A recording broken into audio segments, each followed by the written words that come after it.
সুপ্রিয় দর্শক, এসএটিভির রাতের আয়োজন লেট এডিশনে আপনাদের সবাইকে স্বাগতম। সঙ্গে আছি আমি জাহিদুর রহমান খান।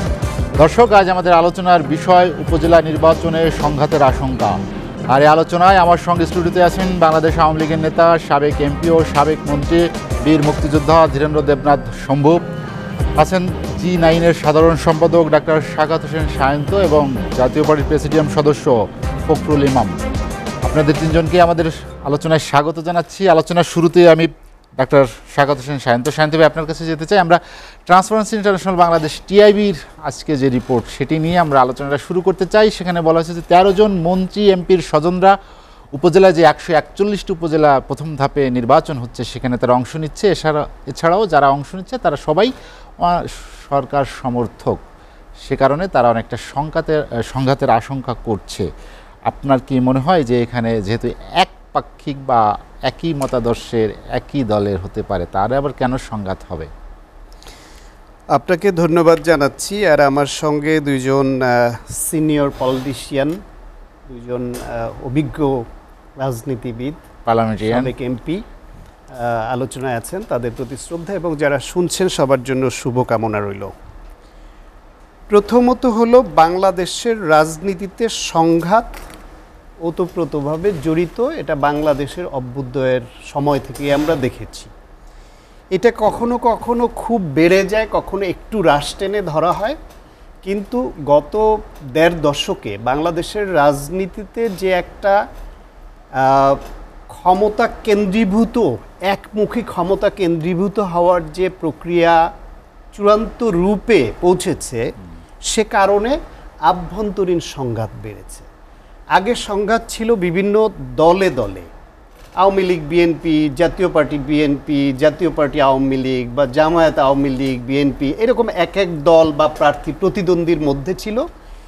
যেহেতু এই নির্বাচন প্রক্রিয়াটা আওয়ামী লীগ এবং আওয়ামী লীগ দলীয় সরকার তারা একীভূত হয়ে সব কিছু এককেন্দ্রিক হয়ে গেছে, এখানে অন্যরা মাঠ থেকে অন্যদেরকে ছিটকে ফেলে দেয়া হয়েছে। ফলে ওই সংঘাতটাও একমুখী বা এককেন্দ্রিক হয়ে গেছে, আভ্যন্তরীণটাই বেড়ে গেছে। আপনার মনে আছে নিশ্চয়ই যে প্রথমবারের মতো যখন স্থানীয় সরকার নির্বাচনে দলীয় প্রতীকের সিদ্ধান্ত সরকার নেয়, তখনই এটা নিয়ে ব্যাপক সমালোচনা উঠেছিল যে এটা অত্যন্ত একটা আত্মবিধ্বংসী কাজ করলো সরকার। দেশের রাজনীতিকে আরও বেশি সহিংস এবং আরও বেশি এককেন্দ্রিক করার দিকে তারা পা বাড়ালো। তারা আমলে নেয়নি। আমলে না নিয়ে একটা স্থানীয় সরকার নির্বাচন হিসেবে ইউনিয়ন পরিষদ নির্বাচনে তারা গেল, যেই নির্বাচনটা দলীয়ভাবে ঘোষণা দিয়ে বর্জন করলো বিএনপি এবং তাদের জোটভুক্ত অনেকে। সেই নির্বাচনে শুধু আওয়ামী লীগ ভার্সেস আওয়ামী লীগ ইলেকশনে অন্তত বিভিন্ন সংস্থার জরিপে 116 জন মানুষ খুন হয়েছিল আভ্যন্তরীণ কোন্দলে একটি স্থানীয় সরকার নির্বাচনে, যেটা বাংলাদেশে স্থানীয় সরকার নির্বাচনে মৃত্যুর রেকর্ড করেছিল। পরবর্তীতে এসে যখন দেখলো যে সরকার, যে বিরোধী দল এইভাবে যেহেতু তাদের নির্বাচনে আসার পরিবেশ নেই বলে তারা বলছে এবং আসছে না, নিজের দলীয় লোকরাই প্রতীক নিয়ে একজন দাঁড়াচ্ছে, আবার বিদ্রোহী অন্যরা আবার দাঁড়াচ্ছে দলের বিপরীতে গিয়ে, তাতে এই খুনোখুনি মারামারিটা ব্যাপকতা লাভ করছে। এক পর্যায়ে তারা আবার কিন্তু বিধান থাকলো দলীয় প্রতীকে করার, কিন্তু ওইখান থেকে আবার দলীয়ভাবেই তারা সরে এসে বললো না, দলীয় প্রতীক দেয়া হবে না।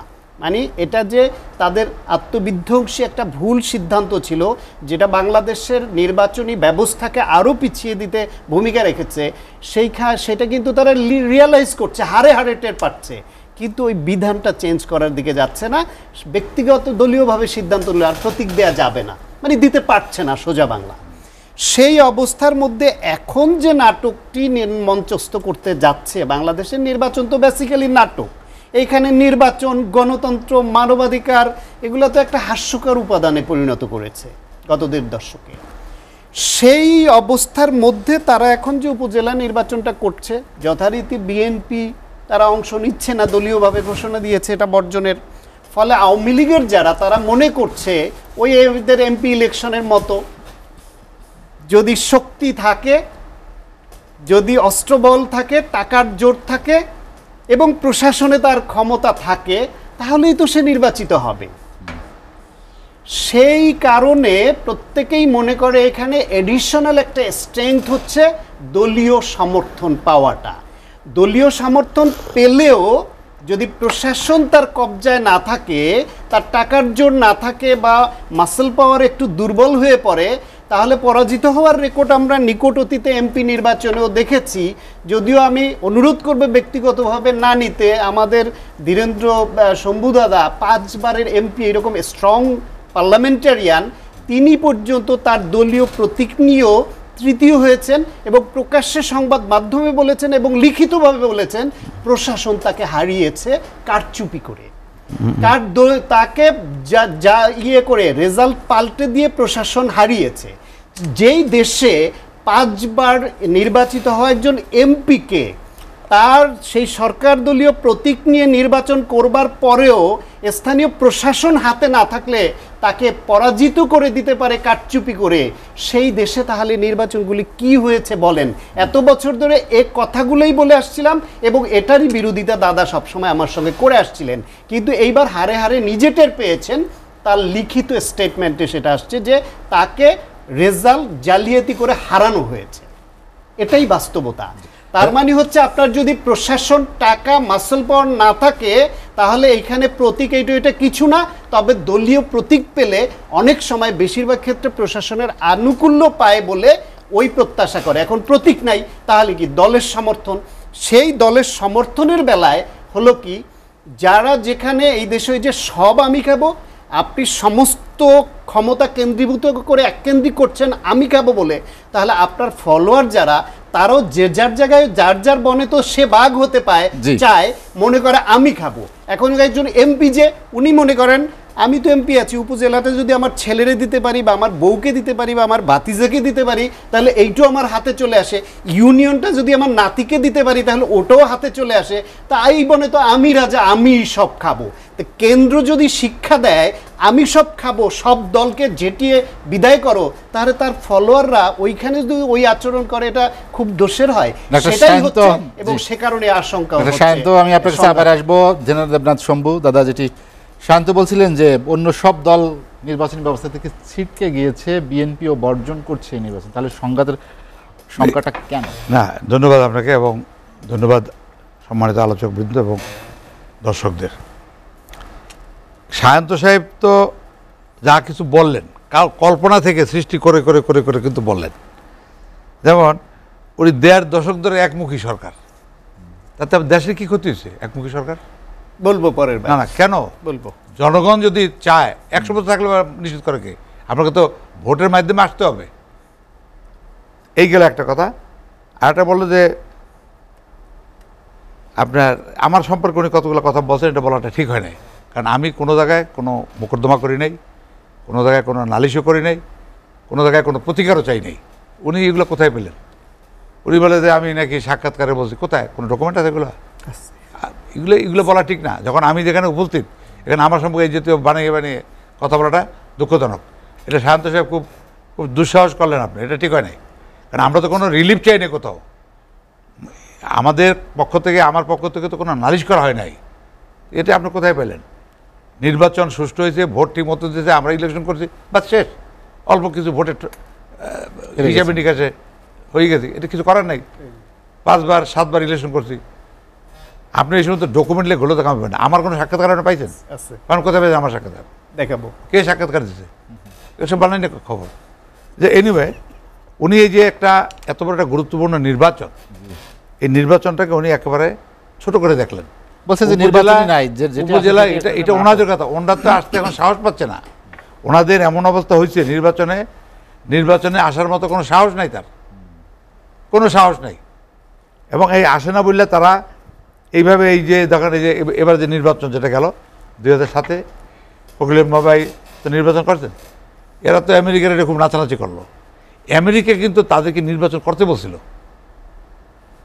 এবং ওই যে একটা শেষ দিকে মনে আছে আপনারা, যে পিটার হ্যাশ চিঠি দিল, জামাতকে দিল, জাতীয় পার্টিকে দিল, আওয়ামী লীগকে দিল, বিএনপিকে দিল, সেখানে কিন্তু তাদের এটা ছিল আপনি ইলেকশন করেন, আলোচনা হয়ে ইলেকশন করেন, কিন্তু তারা ইলেকশন করবে না।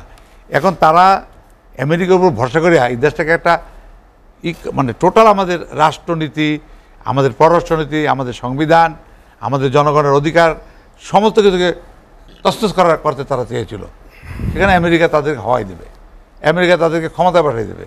কিন্তু সেই আমেরিকা এখন বলতে জন্য আমরা তাদেরকে নির্বাচন করতে বসছি, ইন্ডিয়া তাদেরকে নির্বাচন করতে বসছে, কিন্তু তারা নির্বাচনে আসবে না। কারণ নির্বাচনে আসবে না, তাদের যে নেতা, এখন যে নেতা ডিফেক্টো, এই ডিফেক্টো নেতা তো চাচ্ছে যে আমি যতদিন না যাব বাংলাদেশে কোনো ইলেকশন হবে না, আমি যাব, আমার দলে আমি ইলেকশন, আমি ক্ষমতায় যাব। এখন এই জাতীয় লোকদের ওনারা দল করেন। আমি এই কথা এবং এই যে কিছু কথা বললেন যে কি কবে কোন সনটা কিন্তু বলেন নাই, কোন সনে 100-200 লোক মারা গেছে লোকাল ইলেকশনে। একবার কিন্তু বাংলাদেশে এরকম একটা ঘটনা ঘটছিল, ইমাম ভাইয়ের মনে আছে, এরশাদ সাহেব একদিনে সমস্ত ইউনিয়ন পরিষদের নির্বাচন দিয়েছিল 87-এ। ওই বছর অনেক লোক মারা গেছিল, সেটাকে এখন এটাকে আওয়ামী লীগের উপরে নিয়ে আসছে। আর এই যে মার্কানিয়ার কথা বললেন, উনি তো অতটা রাজনীতিতে থাকেন না, উনি হলো বুদ্ধিজীবী, উনি রাজনীতির বুদ্ধি দেয়। এখানে এই যে জিনিসটা আপনার মার্কানিয়া ইলেকশনটা, এটা তো সকলে মিলেই করছে। এবং ওটা ধানের সরালে ইলেকশন করে না বিএনপি তো ধানের সরালে ইলেকশন করছে, এখন একে টোটালি অস্বীকার করে। তো এইটা উনি এভাবে দায়িত্ব নিয়ে বলাটা ঠিক না, এতে মেসেজ, ভুল মেসেজ দেয়। আর এই দেশের নির্বাচনে কোন নির্বাচনটা কোন কালে ছোটোখাটো মারামারি না হয়েছে, কবে না হয়েছে, গ্রামে গঞ্জে কোথায় না হয়েছে। এবং এই এত একটা গুরুত্বপূর্ণ লোকাল নির্বাচন, এই নির্বাচনটা কোনটা বয়কট করে কেন? মানে তারা দেশটাকে ভালোবাসে না, মানুষের কল্যাণের জন্য তাদের কোনো মানসিকতা নাই।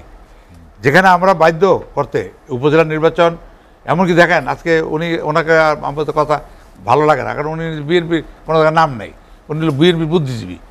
এখন এই যে আপনার এই যে কনস্টিটিউশনাল যে কম্পালশনটা, সেটা আপনাকে মানতে হবে না, আপনার লোকাল গভর্নমেন্ট মানতে হবে না, এরা করবে না। এখন এইভাবে আপনারা তারা বিএনপির পক্ষে উনি কথা বলেন, আমি খুব দুঃখিত যে দায়িত্ব নিয়ে কথা তো বলেন না। আমার কথা হচ্ছে যে আপনার সংসদ নির্বাচন নিয়ে কথা বলেন, সংসদ নির্বাচনে নিয়ে আপনারা কোনো নালিশ করেছেন কোথাও? আপনি তো একটা জ্ঞানী লোক, বলছেন, পরামর্শ দিতেন, একটা মামলা তো করলেন না যে সংসদ নির্বাচনটা হয় নাই, এইভাবে এখানে কনস্টিটিউশন ভায়োলেশন হয়েছে, এখানে নির্বাচনী আইন ভায়োলেশন হয়েছে, কেউ করেনি তো।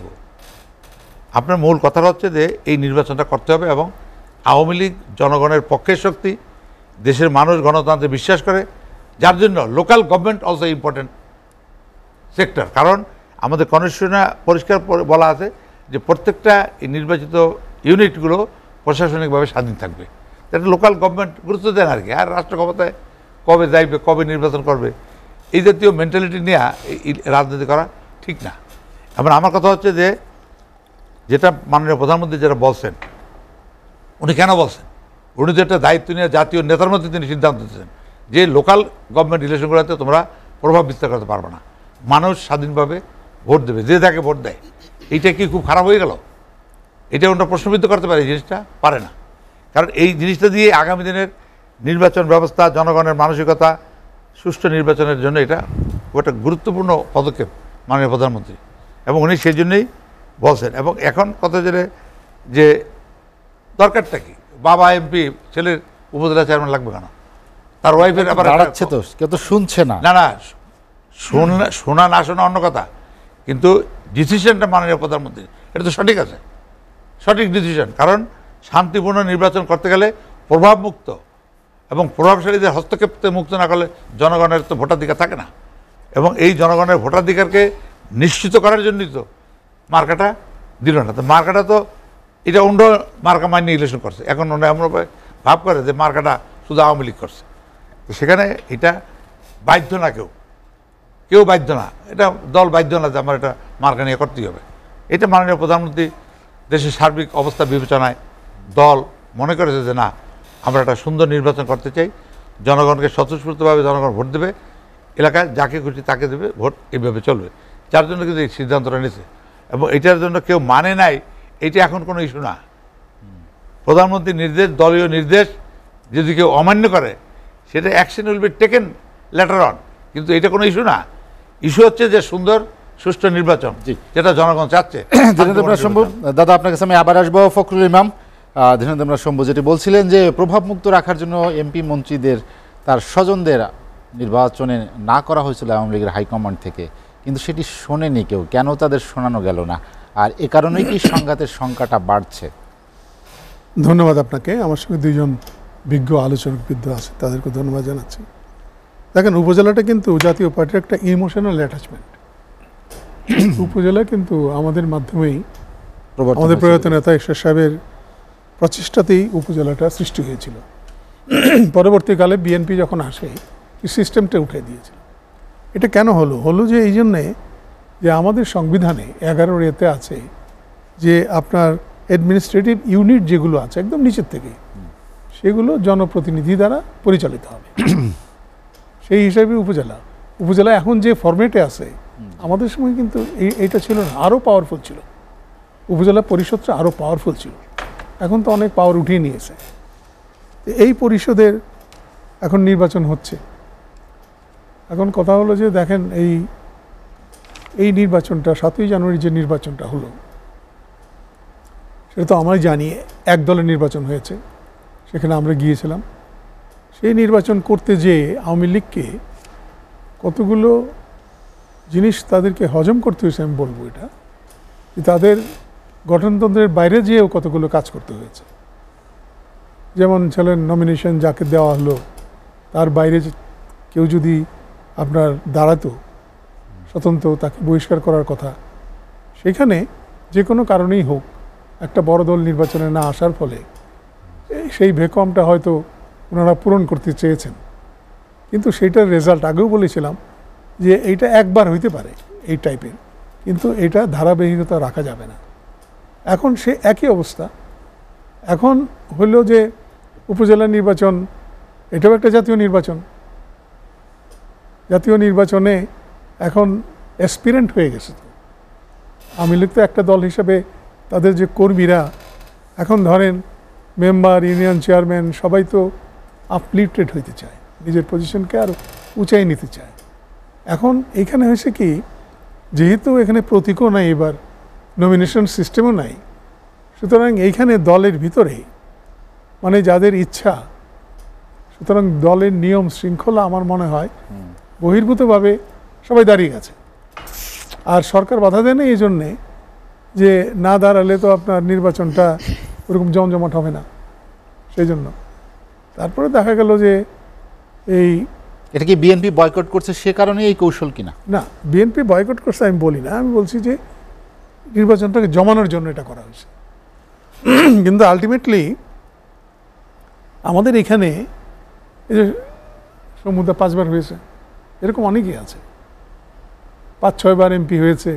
কারণ এটা তো হলো যারা এমপি হওয়ার যোগ্য তারই তো এমপি হবে।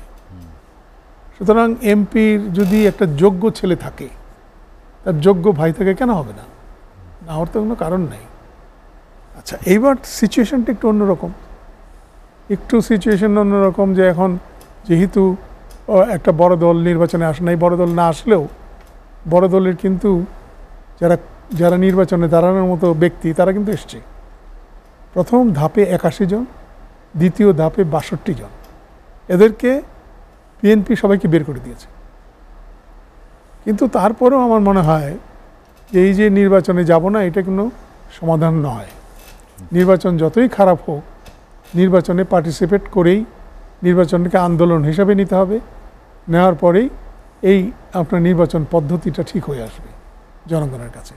আর এখন যেটা আমার বলছেন যে নির্বাচনে সংঘাতের, আমার তো মনে হয় সংঘাতের আশঙ্কা আছে। কারণ বিভিন্ন সময়ে এটাতে হয়েছে কি, একটু দলাদলির মতো হয়ে গেছে।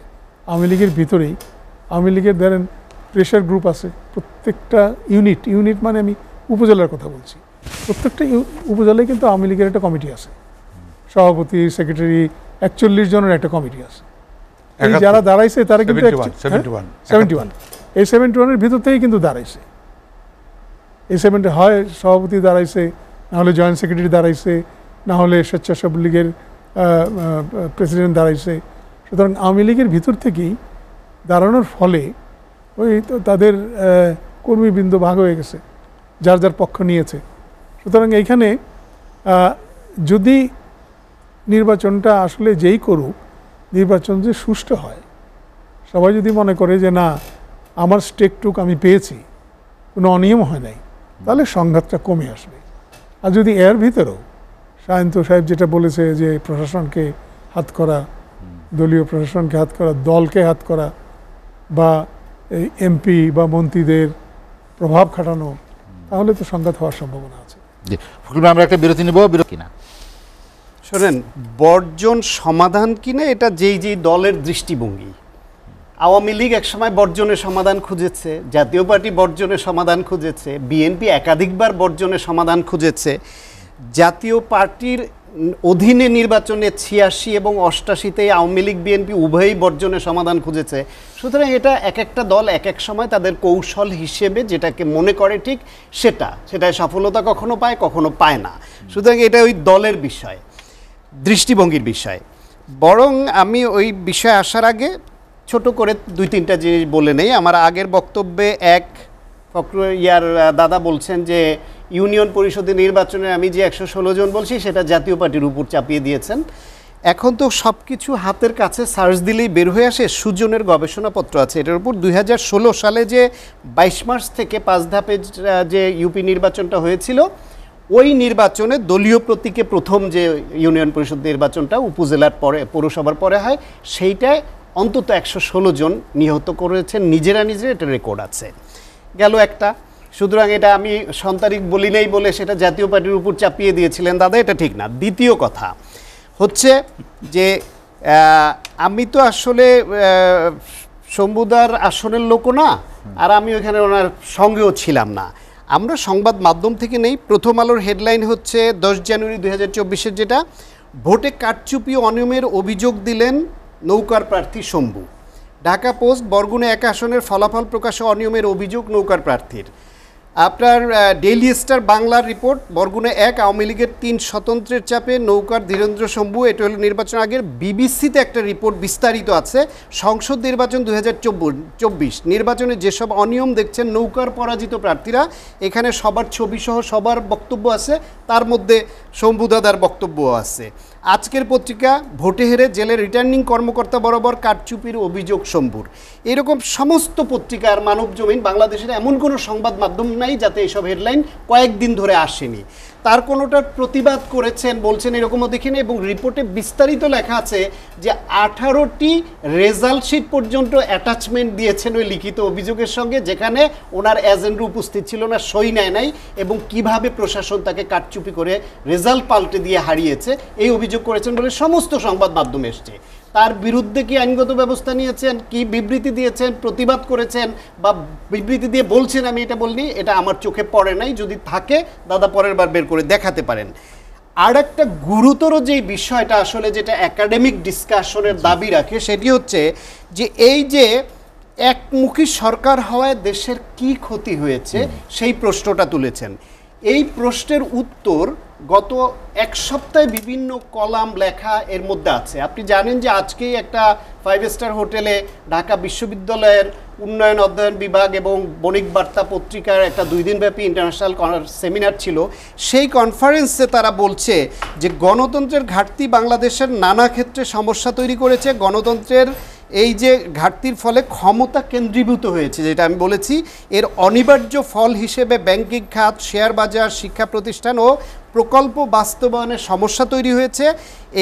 এবং তারা বলেছেন কিভাবে দুর্নীতি প্রাতিষ্ঠানিক ম্যানেজমেন্টের অংশ হয়ে গেছে এই এককেন্দ্রীভূত হওয়ার ফলে। হোসেন জিল্লুর রহমান সহ অনেক এমিনেন্ট সিটিজেন এখানে বক্তব্য রেখেছেন, তারা বলেছেন। এই দেখেন গতকালেরই, আজ ৬ মে, সমকালের একটি রিপোর্ট, আমরা একটি প্রতারণামূলক বাস্তবতার মধ্যে আছি, দেবপ্রিয় ভট্টাচার্য লেখা, অত্যন্ত যুক্তি নির্ভর, ভালো লেখা, এবং অনেক উদাহরণ এখানে এনেছেন। সেখানে বলছে যে আমাদের বৈদেশিক এবং আভ্যন্তরীণ ঋণ এই মুহূর্তে দুটো মিলিয়ে মাথাপিছু এখন প্রায় 1.5 লাখ টাকা ঋণ। মাথাপিছু ঋণের পরিমাণ 1.5 লাখ টাকা, যা 3 বছর আগে ছিল 1 লাখ টাকা। 1 লাখ টাকা হতে 50 বছর লাগলো, মাত্র 3 বছরে সেটা 50,000 টাকা বেড়ে গেল কেন, সেই প্রশ্ন তিনি তুলেছেন। 3 বছর আগেও ঋণ পরিশোধের রাজস্ব ব্যয় হয়তো 26%, যেটা এখন 34% উন্নীত হয়েছে। এই যে বিদেশি ঋণ নির্ভর হয়ে পড়েছি আমরা। এইখানে বিভিন্ন যে প্রাতিষ্ঠানিক সমস্যা দেখেন, যে আপনার এই বিশ্ব ব্যাংক, IMF, মুডিস, S&P এরা সবাই আমাদের গ্রিন জোন থেকে, নিরাপদ জোন থেকে এখন ব্রাউন জোন বা আশঙ্কাজনক পরিস্থিতিতে আছে ওই জোনে ফেলে দিয়েছে। এই অর্থনৈতিক অব্যবস্থাপনা, চুরি, লুটপাট এর সবের কারণে বেসরকারি বিনিয়োগ 10 বছরে জিডিপির 23 থেকে 24 আটকে আছে। এটা কেন বাড়ছে না? বিদেশি বিনিয়োগও কেন বাড়ছে না? একটু সংক্ষেপে শেষ করতে দেন বলি। এই প্রশ্নগুলি তুলেছেন। এবার সরকারের ফাইন্ডিংসটা বলি। সাম্প্রতিককালে বাংলাদেশ পরিসংখ্যান ব্যুরো, সরকারি প্রতিষ্ঠান না, তাদের যে স্ট্যাটিস্টিক্স দিছে সেটা বলছে গত 2 বছরে মানুষের গড়ায়ু কমেছে, শিশু মৃত্যু হার বেড়েছে, জনশক্তির জরিপ অনুসারে বেকারের সংখ্যা বেড়েছে, শিক্ষিত বেকার তরুণের সংখ্যা বেড়েছে, 25% বেশি মানুষ খাদ্যদ্রব্য কিনতে ঋণ করতে হয় সেটাও দিয়েছে। কারা দিয়েছে? বাংলাদেশ পরিসংখ্যান ব্যুরো, সরকারি প্রতিষ্ঠান যারা লুকিয়ে ছাপিয়ে সরকারকে বাঁচায়। তাদের স্টেটমেন্ট যদি এই হয় তাহলে প্রকৃত অবস্থা কতটা ভয়াবহ দেখেন। শুধুমাত্র বিরাজনীতিকীকরণ, লুটপাট, ক্ষমতা দখল করে রাখা, সবকিছু এককেন্দ্রিক করা, দেশের ব্যবসায়ী গোষ্ঠীকে দলীয় গোষ্ঠীর মতো চালানো, টাকা পাচারে রেকর্ড করা, এইসব করে দেশকে এরকম ভার্নারেবল করেছে এই অপরাজনীতি। যে কারণ ওই যে প্রশ্ন তুলেছেন যে এই এককেন্দ্রীভূত হওয়ায় দেশের কি ক্ষতি হয়েছে, আরো বিস্তারিত চাইলে আরো তথ্য দিই। জি ডক্টর সায়ন্ত, আমি আপনার কাছে আবার আসবো। ধীরেন্দ্রনাথ শম্ভু, ডক্টর সায়ন্ত যেটি বললেন যে দেশের কি ক্ষতি হয়েছে তার একটি পরিসংখ্যান দিন। না, উনি তো এগুলা হালত করে আনছেন, ওনার নিজের তো কোনো এখানে কৃতিত্ব নাই। উনি কোথায় পত্রিকায় কোথায় মানে আওয়ামী লীগের গভর্নমেন্টের বিরুদ্ধে লেখা ওগুলাকে উঠাইয়া নিয়ে আসে। প্রশ্নটা হচ্ছে যে দেবপ্রিয় ভট্টাচার্য কি মিথ্যা লিখেছেন? দেবপ্রিয় ভট্টাচার্য মিথ্যা বলুক না বলুক, পুরো মিথ্যা রিপোর্ট দিয়েছে। কিসে মিথ্যা রিপোর্ট? অনেক কিছুই তো বানানো আছে এর মধ্যে। আরে সরকারি প্রতিষ্ঠান পরিসংখ্যান ব্যুরো, তার বিরুদ্ধে ব্যবস্থা নেন তাহলে। নিশ্চয়ই ভুল রিপোর্ট দিলে ব্যবস্থা হবে, এটা কি এমন কি? কিন্তু আপনি এই যে আপনার যে বিএনপি যে বহিষ্কার করলো তাদের লোকগুলারে, এটা কিন্তু আলোচনা করে না। কারণ তারা বলে যে আমার এলাকায় এক লোক আছে, সে দুধ দিয়ে গোসল করছে, যে বিএনপি থেকে ছুটে গেলাম, এবং সেখানে বলছে যে আমরা বিএনপি নিষিদ্ধ করে দিলাম। অর্থাৎ এখন গ্রামীণ নেতাকর্মীরা বিএনপিকে নিষিদ্ধ করতেছে, তাদের গণতন্ত্রে এত লাভ হচ্ছে আর কি তাদের। এইভাবে আপনার এই যে দল বড় না জনগণ বড়, আমরা প্রশ্ন সেটা। তার মধ্যে গবেষক, দেশের জনগণ যদি ভোট দিয়ে তাদের প্রতিনিধি বানায়, দেশের আইন এবং কনস্টিটিউশন এবং নির্বাচন আইন মাইনে যদি জনগণ ভোট দিয়ে বানায়, তাতে বিএনপি আসলো কি না আসলো, কে আসলো বা না আসলো, কী যায় আসে? জনগণ যদি ভোট দেয়, তাদের দেশ, তারা যদি ভোট দেয়, নির্বাচন কমিশনের দায়িত্ব নির্বাচন সেট করছেন, ঘোষণা দিয়েছেন, শিডিউল দিয়েছেন, বিভিন্ন লোক, যোগ্য লোকরা অংশগ্রহণ করতেছেন, সেখানে এখানে বিএনপির আসলো কি না আসলো, এটা কি দেশের মানুষ কি কারোর জন্য বসে থাকবে? দেশের জনগণ কারোর জন্য বসে থাকবে না। এবং এই যে প্রতিষ্ঠানগুলো, লোকাল গভর্নমেন্টগুলো, এগুলো এতই গুরুত্বপূর্ণ এই দেশের জন্য, এটাও তারা বোঝে না। তাদের লাগবে ক্ষমতা, তারা ক্ষমতায় কবে যাইতে পারবে তখন ইলেকশন করবে, নচেত তারা ইলেকশন করবে না। এই জাতীয় নির্বাচন তো ক্ষমতা পরিবর্তনের নির্বাচন। এটা তারপরে দেখেন না অবস্থাটা কি। অর্থাৎ এটা আমি একদিন বলছিলাম কারা যেন এখানে পেশা, যে এই যে মার্কো পোলো, সে যে ইটালি থেকে চীনে আসছিল, মঙ্গোলিয়া আসছিল, 25 বছর পরে গেছে, তারা কেউ চিনে না। এখন এগো অবস্থা তাই হবে। তো এরা যে একটা রাজনীতি করে, তারা কি রাজনীতি করে? জনগণের কাছে যেতে ভয় পায় তারা, যারা জনগণকে ফেস করতে পারে না, ভোটে যায় না, তাদের আবার রাজনৈতিক অধিকার বা কি ক্ষমতা কি বা কি তাদের কি জিনিসটা আছে কি? তারা তো সমস্ত কিছুকে ধ্বংস করার 75 থেকে যে শুরু করছে জিয়াউর রহমান হত্যাকাণ্ডের মধ্যে দিয়া, সেই জায়গাতে আজকে দেশটা এই অবস্থায় গেছে। আজকে সমস্ত অপরাধের দায় দায়িত্ব তাদেরকে নিতে হবে। এখানে কিন্তু সায়ন্ত সাহেব নীরব, কারণ ওই যে গণতন্ত্রকে হত্যা করে, বঙ্গবন্ধুরকে হত্যা করার পরে যে ক্ষমতা আসলো জিয়াউর রহমান, সমস্ত গণ্ডগোল তো জিয়াউর রহমান লাগাইছে এই দেশটায়। তারপর দেখেন এগুলা, কালকে মাননীয় প্রধানমন্ত্রী একটা জায়গায় বক্তৃতা বলছেন যে 75-এর পরে সেনাবাহিনীর ইমেজটা নষ্ট হয়েছিল, সেটাকে আমরা এই দেশে আমরা গণতান্ত্রিকভাবে নির্বাচিত হওয়ার পরে আমরা সেটাকে আবার আমরা রিগেইন করেছি।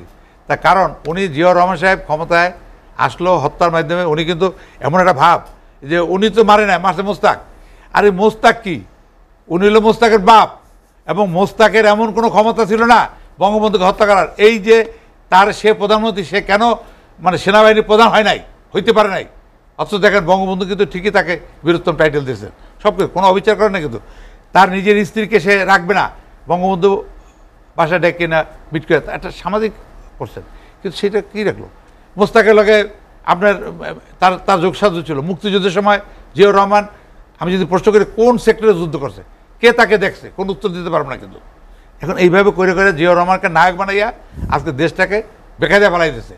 এখন অন্যরাও বাইরে দিতে পারে না, আমরাও জনগণ অসুবিধার মধ্যে পড়ছে। এটা হবে না। আপনার দেখেন এই যে এইটা আপনি দেখেন এইটা কত বড় ক্ষমতাশালী একটা বিষয়, লোকাল গভর্নমেন্ট দায়িত্ব দেয় না। এখানে আপনার 59 আর্টিকেলে 59(1) প্রত্যেক প্রশাসনিক একাংশের স্থানীয় শাসনভার প্রদান করা হইবে, লোকাল অ্যাডমিনিস্ট্রেশন। কাজটা করবে কি, এরা হলো যথোপযুক্ত প্রশাসনিক একাংশের মাধ্যমে সেইরূপ দায়িত্ব পালন করবে। এরা কাজ করবে প্রশাসনিক ও সরকারি কর্মচারীদের কার্য তারা করবে, আর মনিটরিং করবে, জনশৃঙ্খলা রক্ষা করবে, সাধারণের কার্য ও অর্থনৈতিক উন্নয়ন সম্পর্কিত পরিকল্পনা প্রণয়ন, বাস্তবায়ন, অর্থাৎ ডেভেলপমেন্ট, এই জায়গাগুলোকে তারা গুরুত্ব দেয় না কোনো। এবং তারা আজকে এটা বলতে বলতে এমন অবস্থা হয়েছে, এখন যা খুশি তাই বলে, অরাজনৈতিক কথাবার্তা সব। আমাদের কথা হচ্ছে যে উপজেলা, আমরা বিএনপি তো উপজেলাকে বাদ দিয়ে দিয়েছিল, আপনি নিশ্চয়ই মনে আছে, আমরা সাংবাদিক, উপজেলা কিন্তু নিষিদ্ধ করে দিয়েছিল। এইটা কিন্তু আবার আমরা ক্ষমতা আসার পরে মাননীয় প্রধানমন্ত্রী কিন্তু উনি দেখছেন, বিবেচনা করে যে এই সিস্টেমটা ভালো ছিল লোকাল গভর্নমেন্টের জন্য, এই দেশে খুবই যুগোপযোগী এবং এটা একটা উপযুক্ত ব্যবস্থা। এই কিন্তু আবার আমরা 96-এ গভর্নমেন্টের সময়, আমি তখন মন্ত্রী, তখন কিন্তু আমরা এটাকে আবার নিয়ে আসছি। এখন এইটা তাদের জ্বালা, তাদের জ্বালাই হয়েছে। এগুলো কেন থাকবে, উপজেলা কেন থাকবে? উপজেলা তো তারা ইলেকশনটা তো বহুত আগে উপজেলায় বাদ দিয়ে দিয়েছিল, এতে মানুষ অনেকে ভুলে গেছে গিয়া, মনে নাই অনেকের। যাই হোক, এটা আমরা দেশটাকে ঠিকভাবে চালাতে চাই। জি, সাহেবরা ধার করা তথ্য আন্যা কত কথা, কত মিথ্যা তথ্য দিয়ে, এক মিনিট, এই যে জাতীয় নির্বাচনটা নিয়ে কত অসত্য কথা, কত মিথ্যা কথা, তারা নির্বাচনে আসবে না, জনগণ তাদের কথা শুনবে কেন? আমার এক বন্ধু আছে ঢাকা, সে বলছে যে বিএনপি যদি এবার নির্বাচন না আসে, বিএনপি আর নাই। কথা তো তাই হচ্ছে, বিএনপি তো নাই, বিএনপি থাকলে নির্বাচন আসবে না কেন? সম্ভব আমি আপনার কাছে আবার আসবো। ফখরুল ইমাম, আমরা যেটি নিয়ে আলোচনা করছিলাম উপজেলা নির্বাচন নিয়ে যে সংঘাতের আশঙ্কা, আপনি বলছেন যে সংঘাতের আশঙ্কা থাকতে পারে, বিএনপি বা তার জোট যারা আর কি, যেহেতু ক্ষমতা পরিবর্তনের বিষয় না, তারপরেও কিন্তু তারা ভোটারদের ভোট কেন্দ্রে না আসার জন্য তারা লিফলেট বিতরণ সহ নানা কর্মসূচি দিয়েছে এবং আহ্বানও জানিয়েছে জোর গলায়। এই যে বর্জন এবং ভোটারদের আসতে বারণ করা, আপনি কিভাবে দেখেন এবং এর রেজাল্ট আসলে কি? ব্যাপারটা হলো যে আমি যদি গণতন্ত্রের অ্যাডভোকেসি করি, আমি যদি মানবাধিকার, নিজেদের অধিকার, নিজের ভোট নিজে দিব, এটা যদি আমি অ্যাডভোকেসি করি, তাহলে তো আমি কাউকে না করতে পারি না। এক মুখে বলবো যে আমি গণতন্ত্রে বিশ্বাস করি, গণতন্ত্রের অধিকারকে বিশ্বাস করি, নিজের ভোট নিজে দেবো সেটা বিশ্বাস করি, আরেকদিকে আমি দলীয় সিদ্ধান্তে বলবো যে তোমরা ভোট দিতে যাও না। এটা তো কন্ট্রাডিক্টরি। ব্যাপার হয়েছে যে বাংলাদেশটা এমন এক পর্যায়ে পৌঁছে, যার যখন সুবিধা সে সেইভাবে তার জিনিসগুলোকে অ্যাপ্রোচটাকে বদলিয়ে ফেলছে। এখন আটকাইতে পারলো না, 81 জন 61 জন চলে গেছে, তাদেরকে বহিষ্কার করলো। এবং এই প্রচারণা কিন্তু বিএনপি আপনার 7ই জানুয়ারি নির্বাচন সেখানেও করেছিল। এবং বিএনপি বলে যে তাদের প্রচারণার ফলে 95% ভোট পড়ছে, 5% মাত্র ভোট পড়ছে, 95% লোক আসেনি ভোট দেন। কোশ্চেন হলো যে এতই যদি থাকতো, তো প্রত্যেক দেশে একটা কথা আছে 100 days সরকার কেমন হবে 100 দিনে বোঝা যায়। মনে করেন হানিমুন পিরিয়ড 100 days, 100 days তো সরকার পাস করেছে, ভালো রকমই পাস করেছে। সুতরাং এইখানে ওই 95% যদি তাদের সমর্থন থাকতো, এর মধ্যে তো কিছু একটা হতো। জনগণ যে বাংলাদেশে এগিয়ে আসে নাই তা তো নয়, এর আগেও বহু আপনার বিশৃঙ্খলার বিরুদ্ধে, আপনার অন্যায়ের বিরুদ্ধে জনগণ নেমে এসছে মাঠে, এবং দুই একবার তাতে সরকার পরিবর্তিত হয়েছে। সুতরাং এখানে আমাদের দেখার বিষয় আছে। আরেকটা হলো যে ডেমোক্রেসি, গণতন্ত্র, একমুখী সরকার, এটা আমি বুঝলাম না একমুখী সরকার মানেটা কি। একই দল বারে বারে আসছে, সেটা তো একমুখী সরকার হলো না। দলের নীতি নির্ধারণ যদি থাকে, দলের একটা ম্যানিফেস্টো থাকে, সেই ম্যানিফেস্টোতে আমি দেখব যে এই ম্যানিফেস্টোর দল কি চায়, কতটুকু করতে পেরেছে। যে কোনো দল ম্যানিফেস্টো দেওয়ার পরে 100% সেই ম্যানিফেস্টো আপনার করেছে, বাস্তবায়ন করেছে সেরকম তো নয়। এবং উনি যেটা বললেন গভর্নমেন্টের যে এজেন্সির কথা বললেন, সত্যি কথাই বলেছে। এটা তো সরকার না করে নাই, সরকার না করলে তো গভর্নমেন্ট এজেন্সিটা প্রকাশ করতে পারতো না। সরকারের পক্ষ থেকে বলা হচ্ছে বৈশ্বিক অর্থনৈতিক সংকটের চাপে আছে তারা, এটি ওবায়দুল কাদেরও স্বীকার করেছেন। এখন গণতন্ত্র আর অর্থনীতি দুইটা তো একটু আলাদা। এখন কথা হলো যে গণতান্ত্রিক সরকার, ওনারা বলছেন গণতান্ত্রিক সরকার, একদলীয় সরকার, আসলে পাওয়ারটা কেন্দ্রীভূত হয়েছে। তো গণতন্ত্রে এমন কোথায় আছে, বিএনপি যে যখন বিএনপি এই দেশকে পরিচালিত করেছে, যখন পার্লামেন্টারি ফর্ম অফ গভর্নমেন্ট ছিল, তখন প্রাইম মিনিস্টার তো সব ছিল। এমন না যে ওনাদের প্রাইম মিনিস্টারের ক্ষমতা কম ছিল। কক্ষিগত, যদি এই ক্ষমতাকে ওনারা কক্ষিগত তো বলে, এই ওয়ার্ডটা আমি ওনাদের বিরুদ্ধে বলতে চাই। আমাদের সময় ছিল প্রেসিডেন্সিয়াল ফর্ম অফ গভর্নমেন্ট, সেটা আলাদা স্টাইল। সেখানে একটা ছিল, প্রেসিডেন্টের এগেনস্টে মন্ত্রিসভা ছিল, মন্ত্রিসভার এগেনস্টে পার্লামেন্ট ছিল। কিন্তু ওনারা যখন দুজনে আসলেন আমাদেরকে পরাভূত করে, যখন আসলেন তখন ওরা পার্লামেন্টারি ফর্ম অফ গভর্নমেন্ট করলো। আচ্ছা, পার্লামেন্টারি ফর্ম অফ গভর্নমেন্টের যে আমাদের দেশে অনেকে বলে যে সংসদীয় গণতান্ত্রিক ব্যবস্থা যেটা, সেটা তো অনেকটা সংসদীয় ভালো ব্যবস্থা সরকারের। পার্লামেন্টারি ফর্ম অফ গভর্নমেন্ট এর মধ্যে অনেক রকম আছে। ওয়েস্টমিনিস্টার স্টাইল আছে, ইন্ডিয়ান স্টাইল আছে, তারপরে আমেরিকান স্টাইল আছে। আচ্ছা, আমেরিকান তো প্রেসিডেন্সিয়াল ফর্ম গভর্নমেন্ট। এখন ওয়েস্টমিনিস্টার টাইপ অফ গভর্নমেন্টে ওইখানে কিছুটা সেগ্রিগেশন অফ পাওয়ার আছে, একটা ছায়া মন্ত্রিসভা আছে। আমাদের দিকে তো ওটা নাই, আমাদের দিকে ওইটার বদলে স্ট্যান্ডিং কমিটি আছে আমাদের কিছু, যেখানে সভাপতি গতবারও ছিল ম্যাক্সিমাম মন্ত্রীর বাইরে যারা একটা জবাবদিহিতার জায়গা তৈরি হয়েছিল। এখন হইল যে আপনি সরকার গঠন করলেই আপনি বলতে পারবেন না সরকারটা ওই ডেমোক্রেসির বাইরে বা নিয়ন্ত্রণহীন, এটা তো বলা যাবে না। তবে হ্যাঁ, এই সরকার টিকে আছে, সরকার চলছে, তো সরকারের চ্যালেঞ্জও আছে, অনেক বড় বড় প্রশ্ন কিন্তু নির্বাচন নিয়ে, যে নির্বাচনটা নাই, সেই আগের জায়গায় নাই নির্বাচনটি। নির্বাচন নিয়ে সবচেয়ে বড় বেশি অভিযোগ যেটি, যে নির্বাচনটা আর আগের মতো নেই। সায়ন্ত একটু বলেছেন যে এটা অনেকটা নির্বাচনটা আগের মতো থাকবে কিভাবে ভাই? মনে করেন আপনি একটা বড় দল নির্বাচনে আসলেন না, আপনি নির্বাচনে পার্টিসিপেট করলেন না, তো কি হবে তাহলে? আপনি কি দেশটা কি আরেকজনের হাতে তুলে দেবেন? অসাংবিধানিক ওই তো দেশ চলবে, এটাকে আপনি চান? তাহলে আওয়ামী লীগের যা করার, বিএনপি থাকলে একই করতো। বিএনপিকে কেউ যদি বর্জন করত, সে কি দলটা আরেকটা অসাংবিধানিক উপায়ে তুলে দিত? সুতরাং আওয়ামী লীগ তাই করেছে। কোনো দল আসে নাই, দল পায় নাই, সে নিজের দলের বিভক্তি করে নির্বাচন করেছে, তার তো হয়তো উপায় ছিল না। এটা আমরা যে নির্বাচন করেছি, আমরা বলি জাতীয় পার্টি নির্বাচন করার ফলে ক্ষতিগ্রস্ত হয়েছে, কিন্তু সুবিধাটা কী হয়েছে? দেশের জন্য করেছে, জনগণের জন্য করেছে, যে এই দেশটা যেন আবার কোনো স্বৈর শাসনের আন্ডারে না যায় বা কোনো আর্মি অটোক্রেটিক রুলের আন্ডারে না যায়, সাংবিধানিক শক্তি যেন এখানে থাকে, এটাই তো আমাদের উদ্দেশ্য ছিল। এখন সেই উদ্দেশ্য সব জলাঞ্জলি দিয়ে আমি কিভাবে নির্বাচিত হব, কোন পদ্ধতিতে নির্বাচিত হব, সেটার যদি অ্যাডভোকেসি করি, সেটা কি জনগণ মেনে নেবে? ফখরুল ইমাম ভাই, আমরা গণতন্ত্র চাইবো, আবার ভোটারদের ভোট কেন্দ্রে আসতে না করব, বিষয়টি কন্ট্রাডিক্টরি কিনা, মানে একজন বিপরীতমুখী কিনা? আমার তো মনে হয় ফখরুল ইমাম ভাই নিজের এই কথাটা তার বেলায় কন্ট্রাডিক্টরি। 1996 সালের ফেব্রুয়ারিতে জাতীয় পার্টি যখন বিএনপির অধীনে নির্বাচনটা বয়কট করলো আওয়ামী লীগের সঙ্গে, জামায়াত ইসলামী, জাতীয় পার্টি এবং আওয়ামী লীগ মিলে, তখন কি ওনারা জনগণকে ভোট দিতে আসতে না করেন নাই? ওনারা কি একজোট হয়ে আওয়ামী লীগের যে জ্বালাও পোড়াও মানুষ খুনের যে উৎসব, তাতে কি দ্বিমত করেছেন কখনো? বা ওই আন্দোলনে কি ওনারা ছিলেন না শরিক? ছিলেন তো। সুতরাং যখন ওই তাদের পক্ষে যাবে, তখন এটা কন্ট্রাডিক্টরি না? 96 ফেব্রুয়ারিতে আওয়ামী লীগের জোটে একসঙ্গে ছিল না জাতীয় পার্টি, জামায়াত ইসলাম ছিল না, সব আন্দোলন তারা যুগপৎ আন্দোলন করেনি। নির্বাচন যেহেতু ক্ষমতার পরিবর্তনের কোনো প্রশ্ন নেই, জাতীয় নির্বাচনে করেছে তো। 1986 সালে বিএনপি এবং তাদের সঙ্গে অনেকে বয়কট করেছিল। শেখ হাসিনা জাতীয় যে বেইমান হবে, যে যাবে, এটা চিটাগাংয়ের লালদিঘিতে ঘোষণা দিয়ে এসেও আবার সমঝোতার ভিত্তিতে নির্বাচনে গিয়েছিলেন। কিন্তু 88 সালে তো এরশাদ সাহেবের বিরুদ্ধে ওই নির্বাচন আওয়ামী লীগও বয়কট করেছিল। এই বাংলাদেশে যেটা আগেও বলেছি, আমাদের পলিটিশিয়ানদের সমস্যা হলো যখন যেটুকু তার পক্ষে যাবে ওটুকু বলেন। আমি বরং সব নিউজ তো দেখার সুযোগ হয় না সব সময়।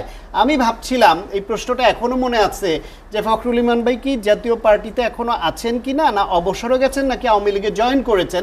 কারণ ওনার দলের চেয়ারম্যান এবং মহাসচিবের এই নির্বাচন নিয়ে যে বক্তব্য এবং যে ফাইন্ডিংস পাচ্ছি, তার ধারে কাছেও তো তিনি নাই। তারা বলছেন এটা কোনো নির্বাচনই হয় নাই, এই নির্বাচনে তাদেরকে এনে জবাই করা হয়েছে, কারচুপি করে হারানো হয়েছে, কিভাবে সেই বিস্তারিত বিবরণ দিচ্ছেন, এবং এটা কোনোভাবে নির্বাচন বলতেই রাজি নন। তবে যদি কৌশলগত কারণে বলেন যে নির্বাচন করতে হবে যাতে অন্য কেউ আসতে না পারে, জাতীয় পার্টির একটা সুবিধা আছে, সেটা হলো হোসেন মোহাম্মদ এরশাদকে যে স্বৈরাচার বলে যে গালিটা দেয়, যদি চোখের সামনে তার থেকে আরও একটি বড় স্বৈরাচারকে গালি দেওয়ার মতো সরকার ক্ষমতায় থাকে, তাহলে হোসেন মোহাম্মদ এরশাদের ওই স্বৈরাচারীটা শিশু স্বৈরাচার হয়ে যায়। এটা তাদের ইমেজগত দিক থেকে লাভ। সেই কৌশল থেকে বলেন কিনা জানি না, রিয়েলিটি এইটা। এরপরে বলি আমি, ওই আওয়ামী লীগ হোক বা যারা একটু বিএনপি বিরোধী, কোনো লজিক যখন থাকে না, কথা থাকে না হাতে, তখন অপ্রাসঙ্গিকভাবে জিয়াউর রহমানকে দুইটা গালি দিয়া আলোচনাটা ওই দিকে নিতে চান। জিয়াউর রহমান নাকি দেশের সমস্ত গন্ডগোল শুরু করছে। হ্যাঁ, তো ওনাদের গন্ডগোল তো শুরু করছেই। এই বাকশালের বারাভাতে জিয়াউর রহমান ছাই ঢালছে না, না হলে বহুদলীয় গণতন্ত্র যদি না আনতো, সেই বাকশাল চালাতে পারতো। আজকে নতুন করে আবার আওয়ামী লীগের মরুকে নতুন করে এই যে বাকশাল কায়েম করতে কত কাঠখড় পোড়াতে হচ্ছে, এটা তো হতো না। সুতরাং জিয়াউর রহমান তো ওনাদের কাছে খারাপ হবেনি। ডক্টর সায়ন্ত, আপনাকে অসংখ্য ধন্যবাদ। হাতে সময় নিয়ে আলোচনা শেষ করব। ধীরেন্দ্র দেবনাথ শম্ভু, আমরা আলোচনা শেষ এটা আপনারা একটু সাহায্য করি। সেটা হলো গণতন্ত্র সবসময় বিএনপির কাছে মানে পছন্দ না। যেমন ধরেন বাকশাল, তো আমি বাকশালের ফিলোসফিতে আমি বাকশাল তো অর্থনৈতিক মুক্তি যেটা পলিসি বঙ্গবন্ধু দিতেন, বাকশালটা বলে তো লাভ হবে না কিছু আর, কারণ বাকশাল তো জন্ম হয় নাই, নাম দিয়ে লাভ কি। বাকশালে তো বঙ্গবন্ধু যে পলিসি করছিলেন যে আমি 3টা বছর সময় চাই স্বাধীনতার পরে, যে আমি আপনাদেরকে 3 বছর সময় চাই, কিছু দিতে পারবো না। কিন্তু বঙ্গবন্ধু তো সবই দিয়েছিলেন, কিন্তু বারবার বলছে আমি এখন কিছু দিতে পারবো না। কিন্তু সেইটাকে পূরণ করার জন্য বঙ্গবন্ধু একটা গ্রামীণ অর্থনীতিটাকে চাঙ্গা করার জন্য আমাদের দেশে কৃষক শ্রমিকের আওয়ামী লীগ উনি করছিলেন। এটা বাকশালের গালি দেওয়ার কি, দেশটাই তো কৃষক আর শ্রমিকের। বাকশাল যে ভুল ছিল এটা মেনে নিয়েছেন আপনারা, আওয়ামী লীগ মেনে নিয়েছে। কেন মেনে নেব? যদি মেনে না নিতেন তাহলে বাকশাল দিবস পালন করতেন না। আপনি শুনেন, বাকশালকে প্রমোট এটা ভুল করেন না। আর এই যে ক্রেডিটটা নেন, আপনারা লজ্জিত বলেই বাকশাল দিবস পালন করেন না। পারলে যদি সাহস থাকে বাকশাল দিবস পালন আপনি তো তুই করেন। এই যে আপনারা জিয়া হত্যার পর আইলো কে সত্তার সাহেব ক্ষমতায় থাকতে পারলো না কেন? অর্থাৎ তারা যে গণতন্ত্রকে ছাড়িয়ে দেয়, এরশাদ সাহেবকে ডেকে না তার কাছে পাওয়ারটা দিয়ে দিলে এই বিএনপি কিন্তু এরশাদ সাহেবের কাহিনী কিন্তু বিএনপিকে তারা ক্ষমতায় পাঠাচ্ছে, জাতীয় পার্টিকে সত্তার সাহেবের আউট করে দিল। অর্থাৎ এই সত্তারকে রাষ্ট্রপতি করতে পারে না আইনত, যেহেতু সে লাভজনক পদে ছিল। কনস্টিটিউশন আমাদের অ্যামেন্ডমেন্ট করতে হবে, তারা আমাদের কাছে চাইছে, আমরা কিন্তু অ্যামেন্ডমেন্ট করে দিয়েছি। কিন্তু সেই সত্তারও তো নির্বাচন শেষ পর্যন্ত আর তারা রাখলো না। তাদের কাছে গণতন্ত্র সকল সময় ঝুঁকির মধ্যে থাকে, জনগণ তাদের কাছে কোনো বিষয় না। তারা যতদিন ক্ষমতায় ছিল প্রত্যেক বছর এই দেশে দুর্ভিক্ষ হয়েছে। আজকে কি দুর্ভিক্ষ আছে শান্ত সাহেব? মানুষ না খেয়ে মরছে, মনে নাই আপনার উত্তরবঙ্গের কথা? গঙ্গার কোথায় গেল? শেখ হাসিনার সরকারের এটা কৃতিত্ব, এটা পরবর্তীকালে যারা তারা কৃতিত্ব, তারা এটা করছে ৭৪-এর কৃতিত্ব। এবং এই যে ৭৪-এর দুর্ভিক্ষের কৃতিত্ব কার? ৭৪-এর দুর্ভিক্ষ থেকে অস্বীকার করে নাই, এবং সেটার ভিতরে তো বিএনপির কারসাজি আছে। এই যে মনে এই যে এখন মঈন খানের বাবায় সে সচিব ছিল, খাদ্য সচিব, এটাকে ষড়যন্ত্র করে আমাদের খাদ্যের জাহাজ তারা সিঙ্গাপুর পাঠাইতেছে, আমাদের দেশে দুর্ভিক্ষ করাইছে তারা। কিন্তু তাতে কি আপনারা তো কত নাচানাচি করলেন। বাংলাদেশ বাংলাদেশে কেডা প্লট করি, আরে ভাই এগুলো তো আপনি ছোট মানুষ, এগুলো জানেন। পরবর্তীতে মন্ত্রী হয়েছিল এখন, হ্যাঁ পরবর্তীতে মন্ত্রী হয়েছিল, হ্যাঁ মন্ত্রী। এটা তারা তো জিয়াউর রহমান এগুলো তো উপাদান দিয়েছে তো সবাইকে। এখন সেই তারা পরে বাকশালে উল্টো করে, বাকশাল সম্পর্কে পড়াশোনা করতেন? আপনার তো কোনো লেখাপড়া করেন না। জিয়া সম্পর্কে লেখাপড়া করতেন? কে জিয়ার ইতিহাস সব জানেন আপনি? আমরা আলোচনা শেষ করতে চাই। এটা জিয়া কি সেইটা? জিয়া কি যে প্রায় 2 থেকে 2.5 হাজার মুক্তিযোদ্ধা সেনাবাহিনীর অফিসারদেরকে নির্মমভাবে হত্যা করতে, এবার এই দেশের রাজনৈতিক অধিকার তাদের। বিএনপি নামক দলটাই তো এটা এই দেশে অকার্যকর, তাদের যে অপরাধ এগুলো যদি বিচারে আনে তো বিএনপি নামে কোনো পার্টি থাকে না। এবং ইতিমধ্যে অ্যাপিলেট ডিভিশন বলে দিয়েছে বিএনপি এটা তাদের যা কিছু করছিল জিয়া সমস্ত বাতিল করে দিয়েছে। এমনকি দেখেন আল্লাহর হুকুম, জিয়া রহমান বিনা শপথে রাষ্ট্রপতি হয়েছে, দেখছেন, বিনা শপথে রাষ্ট্রপতির চেয়ারে সে বসে গেছে গিয়া। তারপরে খাকি পোশাক গায়ে লাগাইয়া 110% হানা ভোট দিয়া রাষ্ট্রপতি হয়েছে। এগুলো আমাদের মনে নাই, এগুলো মানুষ ভুলে গেছে। শান্ত সাহেব তখন তো আপনি হন নাই, ওই সময় হয়েছেন। যে ধীরেন্দ্র শম্ভু দাদা, আমার হাতে সময় নেই, আলোচনা শেষ করতে চাই। আপনাকে অসংখ্য ধন্যবাদ ফখরুল ইমাম ভাই। আমরা আলোচনা শেষ করব, শেষ দিকে চলে এসেছি। না, আলোচনা শেষ করার আগে জাতীয় পার্টি সম্বন্ধে কিছু কথা বলেছে, জি, এটা একদম মিথ্যা কথা, ভুল। এটা আশেপাশেও নাই। জাতীয় পার্টি কোনো সময় কাউকে বাধা দেয় নাই আসতে। যখন আপনার এই যখন এরশাদ সাহেবের মনোনয়ন ক্যান্সেল হইল, আমরা বললাম যে আমরা ইলেকশনে যাব না, কিন্তু কাউকে কোনো সময় বলি নাই যে ইলেকশনে তোমরা যাও না, এটা আমরা কোনো সময় বলি নাই। এটা আমাদের জাতীয় পার্টি কোনো সময় ইলেকশনে কাউকে বাধা দেওয়া, ইলেকশনের বিরুদ্ধে আপনার সংগ্রাম করা, এই ইতিহাস জাতীয় পার্টির নাই। সুতরাং এটা একটা ঠিক নয়। আর বাকশালের কথা উনি যেটা বলেছেন এটা জেনে শুনে বলেছেন। বাকশালের ইকোনমিক রিফর্ম এখনও অনেকটা, ব্যাপারটা হচ্ছে কি, যত কিছুই বলেন আপনি, বাকশাল করছিল কেন তখন? বঙ্গবন্ধু নিজের মুখিত বলছে যে আমার কম্বলটা কোথায়, চারটার দল সব চেটে খেয়ে গেছে, অর্থনীতির দুরবস্থা, এটা ঠিক করবে কেমনে? এই ফর্মুলা তো ওনার যে কোনো দেশ থেকে এই ফর্মুলা উনি নিয়েছেন, যে উনি বলেছেন 3 বছর আমি কিছু দিতে পারবো না আমার কর্মীদেরকে, তোমরা চাইতে পারবে না। এবং এই ফর্ম দ্য বাকশাল, এটা ইকোনমিক রিফর্ম। এখন ইকোনমিক রিফর্ম এর মধ্যেই উনি চলে গেছেন। সব দল নিষিদ্ধ করে ইকোনমিক রিফর্মস করতে হবে। হ্যাঁ, সেটা তো দরকার পড়ে, তো তাহলেই করতে হবে। না, কোনো নিষিদ্ধ করে নাই, সেটাই সবাই মিলে একটা দল হয়েছে। উল্টা পুল্টা এই আধুনিক, এই যে আধুনিক বিএনপি গণতন্ত্র নয়, সেটা বলেন, সেটা সাহেব গণতান্ত্রিক ছিল। এই যে আধুনিক বিএনপি, এই যে বাকশাল তো করেছে পার্লামেন্টে, পার্লামেন্টে সব দল রাজনৈতিক দল নিষিদ্ধ করে বাকশাল করাটা গণতান্ত্রিক ছিল কিনা শুধু একটু নিষেধ বলেন। করে নাই, 4টা দল ছিল, চারটা পেপার ছিল, না না, পত্রিকা 4টা ছিল, কিন্তু সব দল নিষিদ্ধ করে ছিল, বাকশাল কোনো করাটা দলকে গণতান্ত্রিক ছিল কিনা? শান্ত সাহেব, আপনি সব বলে দেন না পারলে আমি খালি সিনিয়র মানে এটা চালু হতে বলে দেন, কোন দলকে নিষিদ্ধ করে নাই, সমস্ত দল শুধু জানলে আমি সন্তুষ্ট হব। বাকশাল করাটা গণতান্ত্রিক একটা অ্যাটেম্প্ট ছিল কিনা? অবশ্যই গণতান্ত্রিক, অবশ্যই পার্লামেন্টে বিচার শাহাবুদ্দিন সাহেব যখন আইসা বসলো তখনও সেটা তো গণতান্ত্রিক ছিল। আরো অনেক গণতন্ত্র হত্যা অনেকবার হয়েছে। আমি বলছি বাকশাল করাটা আপনার দৃষ্টিতে গণতান্ত্রিক ছিল কিনা? একভাবে দেখেন, আমি বাকশাল আপনি কিভাবে দেখেন সেটাই বলেন। বাকশাল কি গণতান্ত্রিক ছিল কিনা? আপনি চুপ করলে তো আমি বলবো, একটু শুনি আমরা। সময় না দিলে বলবো কেন? বাকশাল হয়েছিল একটা সময়ের প্রয়োজনে, এবং সেটা হয়েছিল পার্লামেন্টের সিদ্ধান্ত অনুযায়ী। এখন পার্লামেন্টের সিদ্ধান্ত হয়তো গণতান্ত্রিক নাও হইতে পারে, গণতন্ত্রের কোনো ফর্মুলাতে বাকশালের মতো কিছু ছিল না, কিন্তু সেই সময় এই প্রয়োজনে, যেটা আমি বললাম, কতগুলো ওয়ার্ড আমি বারবার বলতে চাই না, উনি বলেছেন বাকশাল সেইটার প্রয়োজনে, অর্থনীতির প্রয়োজনে একটা ইকোনমিক প্রোগ্রাম ছিল, জাতিকে এই ইকোনমিকের ডিজাস্টার থেকে উন্নয়নের পথে নিয়ে আসার জন্য। কৃষক শ্রমিক আওয়ামী লীগ, এটা উনি বলেছিলেন যে 3 বছর পরে আপনার থেকে শিখবো। আপনি তো বলতেই পারলেন না যে বাকশাল না, আপনি বুঝতে পারেন নাই তো, ছিল, সবই তো বললাম, বা ছিল না, সবই তো বললাম না। বাকশাল গণতান্ত্রিক হয়তো এর মধ্যে আছে, হয়তো না, হয়তো বলি না, গণতান্ত্রিক ছিল না, সংসদে হয়েছে। না, আমি বলবো এটা ভাই, হয়তো গণতান্ত্রিক ছিল না। শান্ত সাহেব, আপনি বলেন যে বাচ্চা সব মানুষ দল নিষিদ্ধ করে বাকশাল করাটা গণতান্ত্রিক ছিল না অগণতান্ত্রিক? নিষিদ্ধ তো আপনি একটা কথা বারবার বলেন, সরাসরি এই উত্তরটা দেন। নিষিদ্ধ করে নাই তো, কোন দলকে তো নিষিদ্ধ করা হয় নাই। আপনাদের তো ওই উত্তর দেওয়ার সমস্ত দলগুলো একটা প্ল্যাটফর্মে, ন্যাশনাল প্ল্যাটফর্মে আছে, এবং একটা নির্দিষ্ট সময়ের জন্য এক দলের লেজুর ভিত্তি করেন। আপনারা লেজুর ভিত্তি করেন, সরাসরি আপনারা দল করেন, আপনি লেজুর ভিত্তি করেন। কিসের লেজুর ভিত্তি? বাকশাল গণতান্ত্রিক কোথাকার লেজুর ভিত্তি? নিশ্চয় গণতান্ত্রিক। বিশ্বাস শোনেন, করেন, গণতান্ত্রিক। যদি চার বিশ্বাস দলের করেন, বাকশালের আন্দোলন আপনি তো বলতেই ভোট পারেন। হয়েছে, বিশ্বাস করেন, বলেন যে আপনার বাকশাল সঙ্গে তো গণতান্ত্রিক এই বসাই ছিল। বাকশালের সময় কিন্তু বলেন ভোট না, হয়েছে আপনার দেশে। সঙ্গে তো বসাই উচিত আমি না। আপনার থেকে Does not ওই know that. কথাটা শুনলো তো কার্সিও জানে না, সে কিভাবে কথা বলতে হয় সেটাও জানে না, চিৎকার করতেছে। Why? আপনি একজন আলোচনা senior শেষ করছি। না, না, politician, আমাকে বলতে দেন আপনি। শিখতে না, না, চাই। শিখবে কেন? বেশি আগে এটা কি থেকে জোর করে শিখবেন আপনি আমার কাছে? কিরোড়া গান শিখতে কতদিন লাগবে? 6 মাস। দাদা আমি তো কিছু জানি, তোর লাগবে 12 মাস। এত 12 মাসে বিএনপি, মানে যা শিক্ষায় যেগুলো বলতে হতো। না, সেটা নয়। আমরা আলোচনা শেষ করতে চাই।